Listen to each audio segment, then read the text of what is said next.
That's right. Ajwa asum drinka.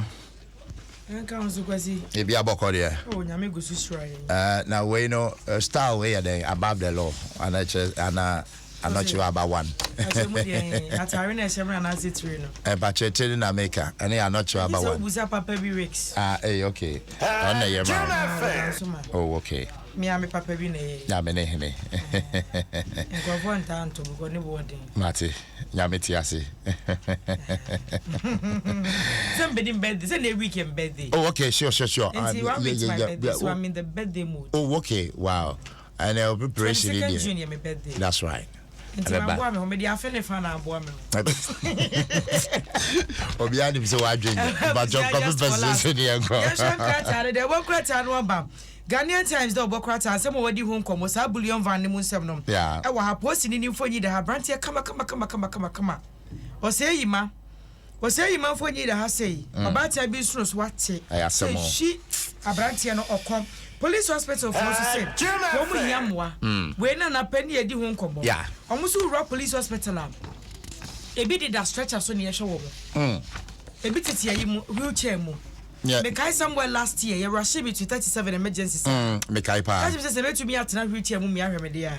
Tenamusa. Obo do baba what is what to wheelchair mu na edi su go be si. Adwe bi kra da form. Wheelchair near the drip this yom some. Infusion.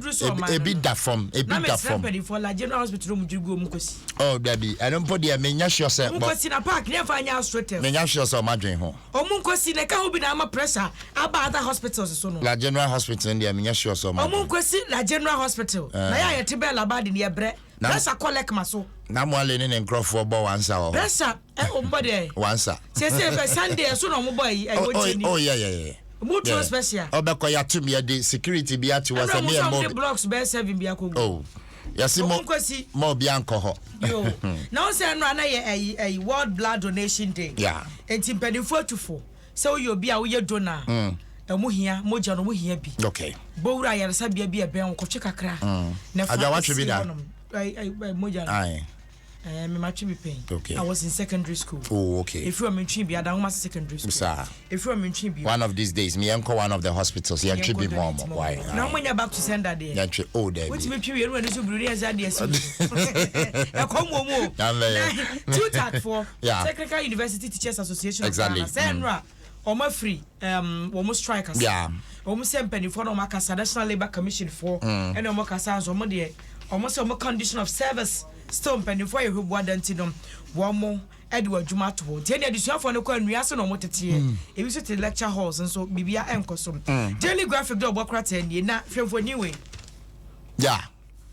Odo na no moto ai amoto wala fa wai odo. Amoto wa fa na de wa unim na behuri. Greater Accra Regional Minister. Why are there? Harry Kwata wo ya dwuma. Why are there? Harry Kwata bo adwuma. Andrew the Giant. Ne mo wo ya dwuma. Wo ya dwuma pa. Why are there? E say odo na no wa moto wa fa ho na de musuo mo no mu hunu why wa ha mutententi baby I no crowd here mo friend me amela show okay oh that so because the year na wo say David I was here last show we hura kokoto ho I was here last show we your man before I was here last show pa the last show police so ne de wa na local printers one association one printing yeah e wo man mu exactly daily graphic ni mo say Ghana mpanimfo nhwe na textbooks no omo fama omo ebe print vivi asem bi wa ha ehia mpa menhura nkan ya menko mpa chobiem ehia mpa it's about education yeah it is on education STM yana I'm about to pay 26 some many bosses sa